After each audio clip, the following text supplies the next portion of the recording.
E aí, pessoal, estamos de volta aqui, módulo 9 agora, módulo de tomada de decisões. Módulo muito interessante, muito importante, eu gosto muito e também cai muito em concurso. Vamos dar uma olhada nas principais teorias, como isso costuma cair. Esse tema é um tema que não dá para errar, são geralmente questões mais gostosas e tranquilas de se fazer. Vamos lá. Pessoal, decisão parte do princípio que você tem que escolher entre alternativas possíveis. Então, um dos temas que eu acho essa matéria interessante é porque nós todos tomamos decisão. Ou seja, todos nós tomamos decisões durante toda a nossa vida. O dia todo a gente passa tomando decisão. Então, desde o que você vai comer no café da manhã, até qual é o trajeto que você vai pegar para o trabalho, ou, diga assim, que canal que você vai assistir na televisão, você toda hora está tomando decisões. Claro que quando a gente vai falar decisões dentro do contexto da organização, e principalmente decisões que você necessita utilizar as ferramentas que a gente vai discutir a partir de agora, são decisões geralmente de problemas mais complexos do que você vai ou não comer no café da manhã. Mas, de qualquer forma, o processo de tomada de decisão, ele é muito interessante e vamos estudar agora, vamos ver como é que isso funciona. Então, como a gente viu, gente, a tomada de decisões, ela parte pela premissa de que você tem um problema, uma situação, e você tem alternativas. Ou seja, você vai decidir baseado em X possibilidades de ação. Tá? Ou seja, que você tem opções. Ou seja, você tem, então, o processo de tomada de decisão é um processo que existem várias etapas, desde a identificação do problema, a geração de alternativas e, eventualmente, a aplicação, a decisão em si, de qual vai ser a sua opção, qual será a sua decisão. Então, vamos aqui ver como funciona isso, quais são os principais passos da tomada de decisão. O primeiro, gente, é a identificação do problema, ou seja, saber qual é o problema que você tem. O segundo é o diagnóstico da situação, ou seja, não basta saber o problema, eu tenho que saber o quê? O máximo de informações possíveis. O que influi naquele contexto, quais são as causas que estão levando àquele problema, o que está gerando aquele problema, quais são as pessoas envolvidas no problema e por aí vai. Depois você vai para o desenvolvimento de alternativas, ou seja, gerar essas alternativas para que você possa efetivamente escolher. E depois desse passo, aí sim, a escolha da melhor alternativa, ou seja, a decisão em si, a partir do momento que você já entendeu o problema, já mapeou o problema e já gerou todas as oportunidades, as alternativas possíveis de ação. Ok? Então vamos lá, começar a dar uma olhada nesses principais conceitos ligados à tomada de decisão. O primeiro conceito, gente, que eu queria passar para vocês e que costuma ser cobrado, é a diferença entre risco e incerteza. Ou seja, a certeza é um conceito razoavelmente tranquilo. Ou seja, você falar para alguém, olha, fulano, eu tenho certeza disso, o que te passa?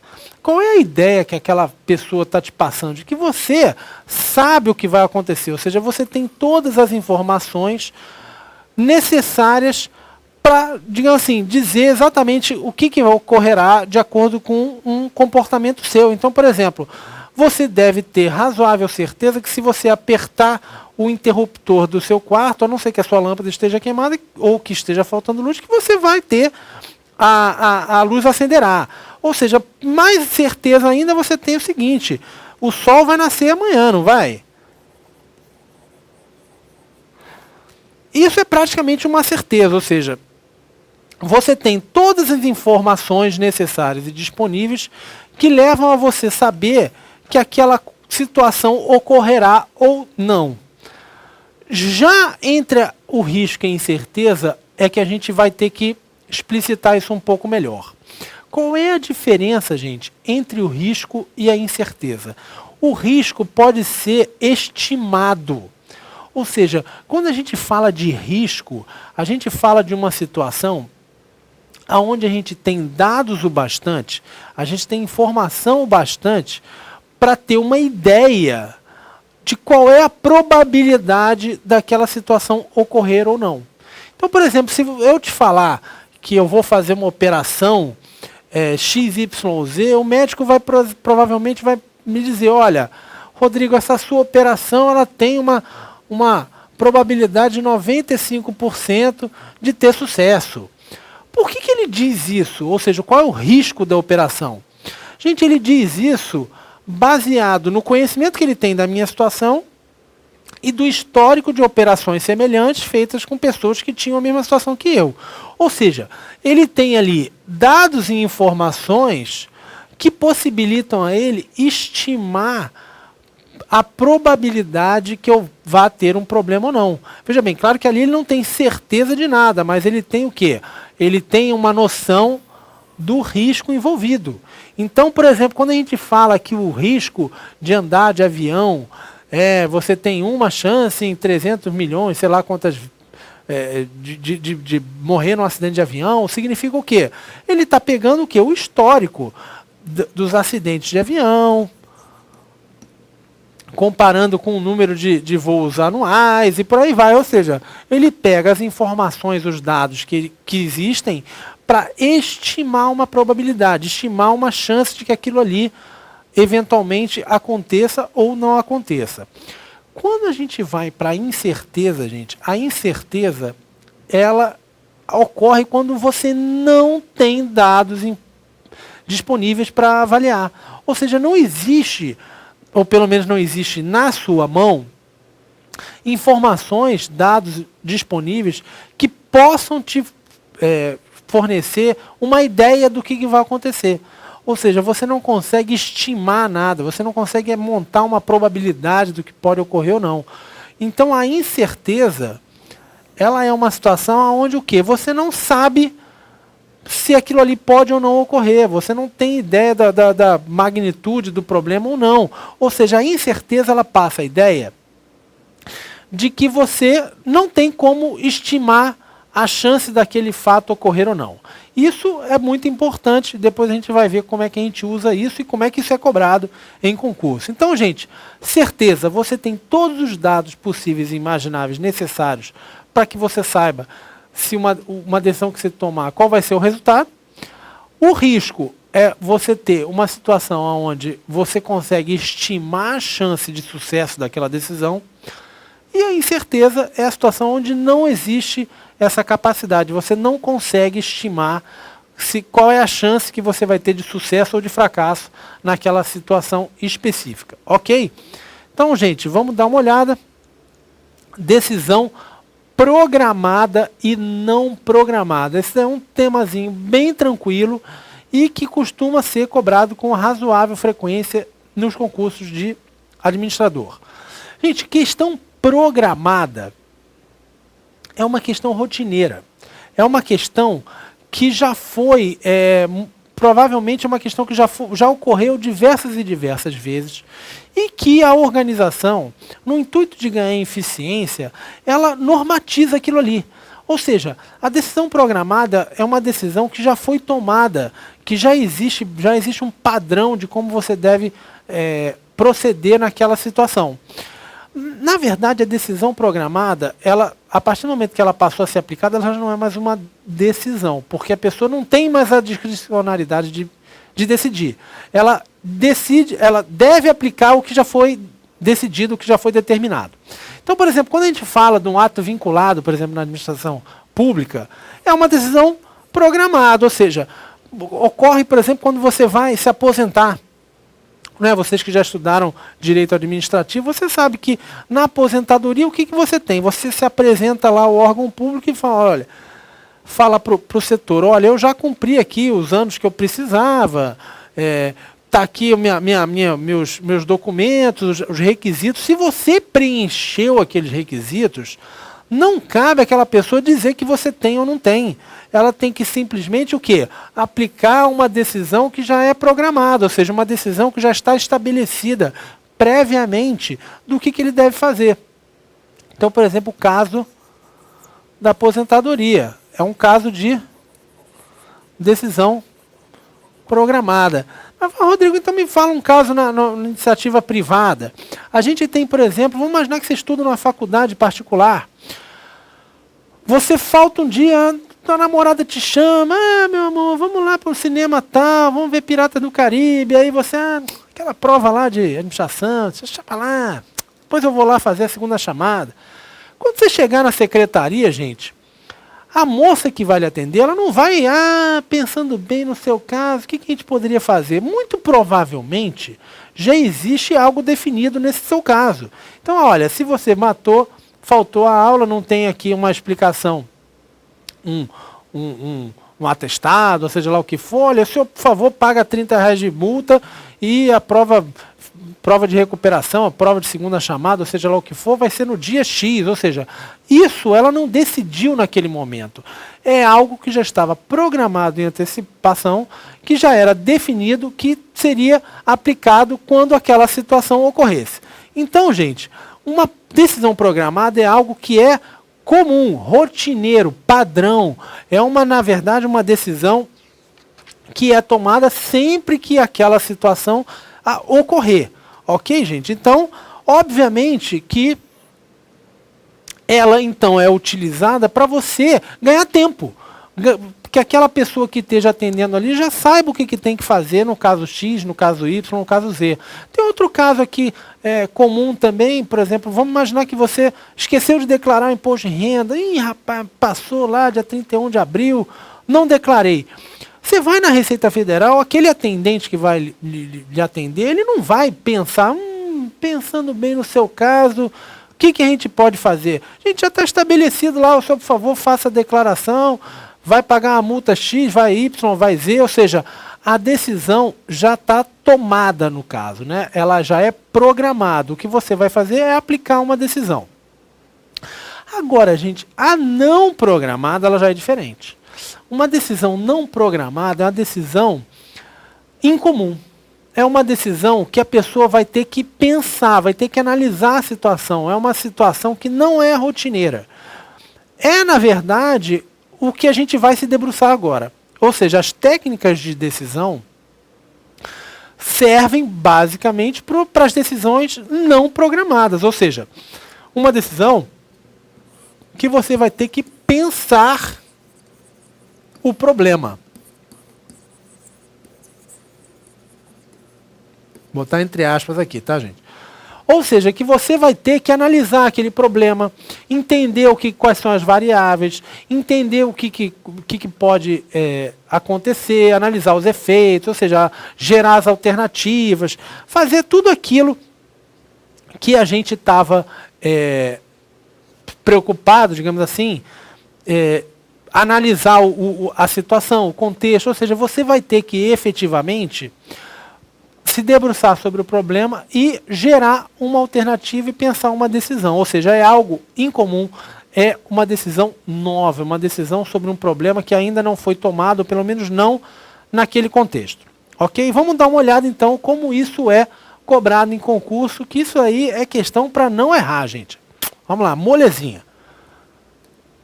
Vamos lá, primeira questão do CESP. Ministério da Saúde, administrador em 2010. O processo de tomada de decisões nas organizações implica o conhecimento prévio das condições essenciais da organização e de seu ambiente, da mesma forma que a avaliação das consequências futuras advindas das decisões tomadas. O sistema de informações gerenciais, portanto, pode contribuir consideravelmente com o gestor na geração de benefícios para a organização, visto que o mesmo é capaz de muni-lo de dados e informações para uma adequada tomada de decisão. Acerca desse assunto, julgue o próximo item. Vamos lá. Considere a seguinte situação hipotética. Em um hospital privado, o gestor decidiu adquirir um sistema de monitoramento de câmeras e catracas eletrônicas e alterar todos os procedimentos relativos à segurança. Tal decisão ocorreu após a denúncia de duas pacientes de que teriam sido molestadas por um médico. Após a apuração dos fatos pela autoridade policial, concluiu-se que se tratava de um falso médico que teve acesso a essas pacientes em um único dia, no referido hospital. Apesar de nunca ter ocorrido tal fato anteriormente, tais decisões foram consideradas importantes. Nessa situação, a decisão de adquirir mais um item para o patrimônio, além da alteração dos procedimentos de segurança, caracteriza-se por ser programada. Então ele está dizendo aqui, gente, que essa decisão é programada. Vamos analisar melhor, então, esse texto. Um hospital privado, o gestor decidiu adquirir um sistema de monitoramento de câmeras e catracas eletrônicas e alterar todos os... Ou seja, ele está mudando aqui, né? Alterar todos os procedimentos relativos à segurança. Tal decisão ocorreu após a denúncia de duas pacientes de que teriam sido molestadas. Apesar de nunca ter ocorrido, ou seja, o problema é novo, né? Tal fato, tal decisões foram consideradas importantes. Ou seja, adquirir, ou seja, algo que não existia. Ele comprou um material novo, ele alterou os procedimentos de segurança. Ou seja, gente, pensa bem. A decisão que esse gestor teve de investir num outro equipamento, de comprar um material novo, de mudar o sistema de monitoramento, isso é programado? Isso já estava previsto? Claro que não. Ele teve que pensar o problema, ou seja, ele teve que analisar, poxa, se aconteceu isso com essas pacientes, o que a gente pode fazer para que isso não ocorra de novo? Não, então eu vou botar a máquina aqui, vou trocar a segurança, em vez de estar aqui, vai passar a estar ali, agora a gente vai filmar 24 horas, não vamos mais filmar só isso, não, vamos passar a filmar agora no estacionamento também, na porta de entrada. Ou seja, gente, se você tem que analisar o problema, pensar aquilo ali, refletir, é porque a decisão não é programada. A decisão é nova, é algo novo, é algum problema que não existia que você passou a ter. Então, a decisão é não programada. É não programada.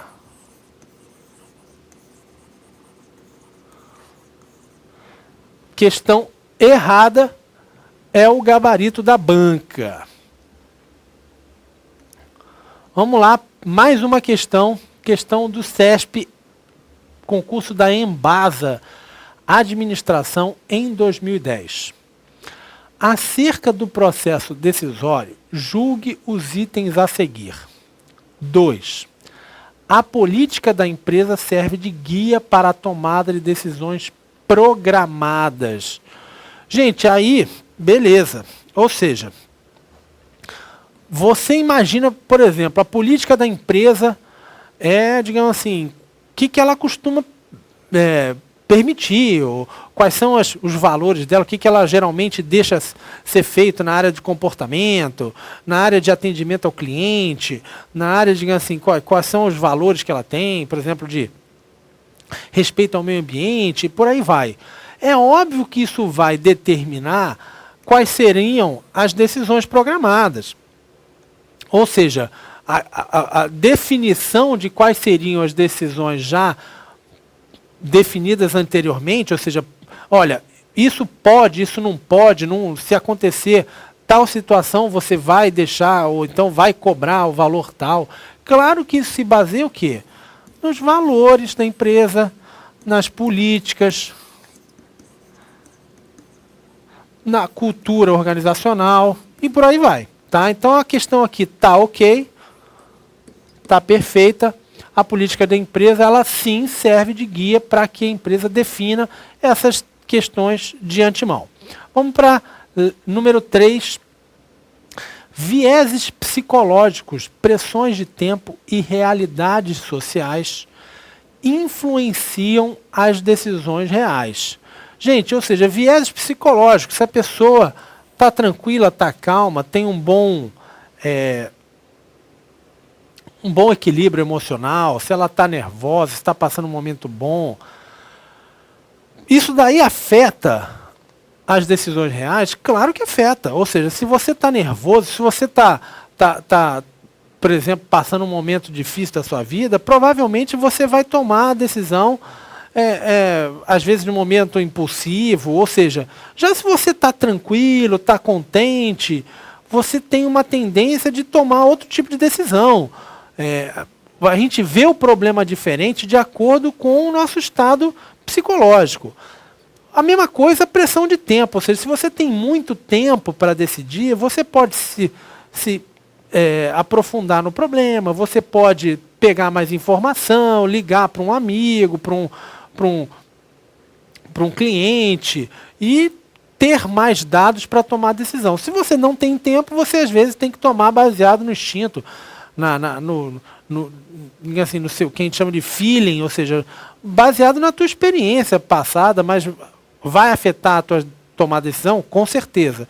E as realidades sociais, ou seja, a situação que você se envolve ali, o contexto, onde você mora, que tipo de relacionamento você tem com a sociedade, e por aí vai. Então tá ok aqui também, essa questão aqui tá ok, belezinha. A eficiência organizacional é facilitada pelo uso de decisões não programadas. Gente, na verdade, a eficiência organizacional, o que gera, na verdade, a eficiência, você ganhar tempo, é a questão das decisões programadas. Ou seja, por que ganha tempo? Que leva à eficiência.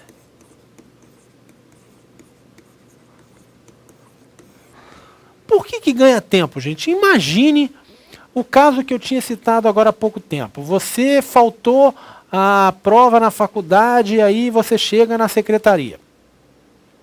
Imagina se a secretária tivesse que, cada caso, analisar a sua situação. Mas, meu filho, então me conta bem, mas foi o filme, qual foi mesmo que o senhor viu?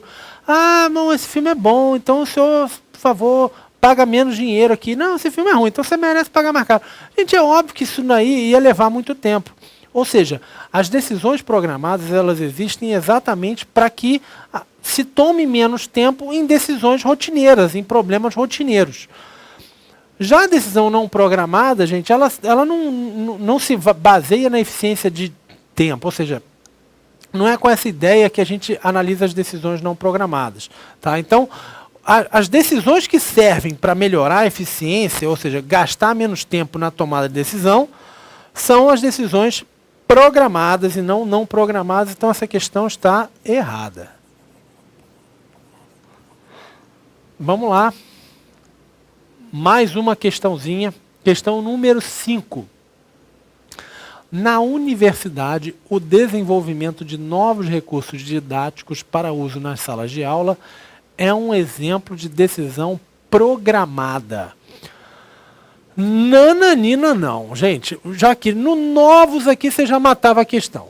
Se eu vou ter que desenvolver novos, seja lá o que for, no caso aqui, novos recursos didáticos, não pode ser uma decisão programada. Tem que ser uma decisão não programada. Tá? Ou seja, se eu tenho que pensar quais recursos novos eu vou comprar. Então, será que eu vou comprar uma lousa eletrônica? Será que eu vou comprar um aparelho de laser ali para jogar na tela para o professor? Ou será que o professor vai YX ou vídeo? Ou eu vou gravar aula com o professor? Se eu estou pensando nesse problema, é um problema novo. É um problema que não é um problema rotineiro. É algo que eu vou ter que me debruçar, que eu vou ter que analisar as alternativas, gerar alternativa, ver o que está disponível no mercado. Então, isso não é decisão programada, é uma decisão não programada. A questão aqui também está errada. Vamos lá, número 6. As decisões programadas maximizam a necessidade de gerentes ou administradores exercitarem seus critérios para a tomada de decisão. Essa questão, gente, também está incorreta. Por quê? Porque, na verdade, quando é que os gerentes exercitam esses critérios?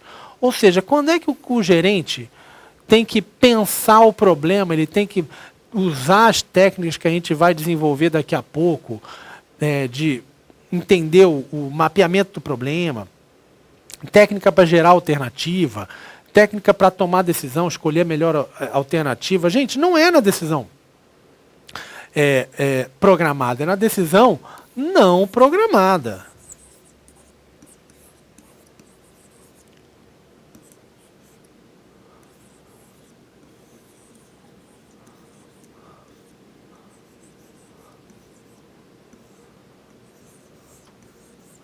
Ou seja, o gerente ele vai exercitar essas técnicas, esses critérios de tomada de decisão, não nas decisões programadas. As decisões programadas já foram decididas. Ou seja, aquilo ali está sendo só aplicado. Ele vai exercitar esses critérios nos problemas novos. Ou seja, nos problemas novos. E não nas situações corriqueiras, e não nas situações que são usuais. Ok, pessoal? Vamos lá, então essa questão aqui também está errada.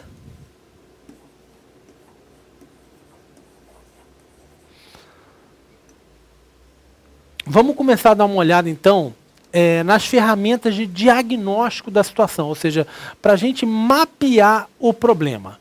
Existem três principais conceitos, três principais ferramentas que a gente vai estudar e que são muito, muito, muito cobrados em concurso, que são o diagrama de Ishikawa, ou espinha de peixe, ou causa-efeito, o gráfico de Pareto e a matriz Gucci. Tá?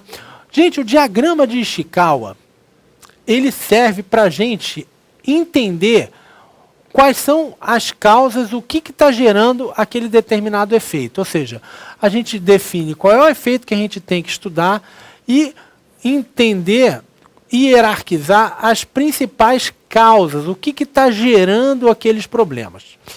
O gráfico de Pareto, ele se preocupa com a priorização, ou seja, identificar quais são os itens relativamente importantes e quais são os itens que não são tão importantes em algum problema, em alguma situação. E ele é muito utilizado dentro da administração, é um dos gráficos mais interessantes. E, por fim, a matriz Gucci também serve para a gente priorizar problema, ou seja, entender qual é o problema que a gente tem que trabalhar primeiro, que a gente tem que focar a nossa atenção, de acordo com três parâmetros: a gravidade, a urgência e a tendência, que aí vem do G, do U e do T. Tá? Ou seja, a gente vai aqui dar uma analisada em cada um desses três e como as questões têm vindo ultimamente, para que vocês não percam mais pontos com esse tipo de questão. Daqui a pouquinho a gente volta, vamos começar a entrar em diagrama de Ishikawa. Um abração, tchau, tchau.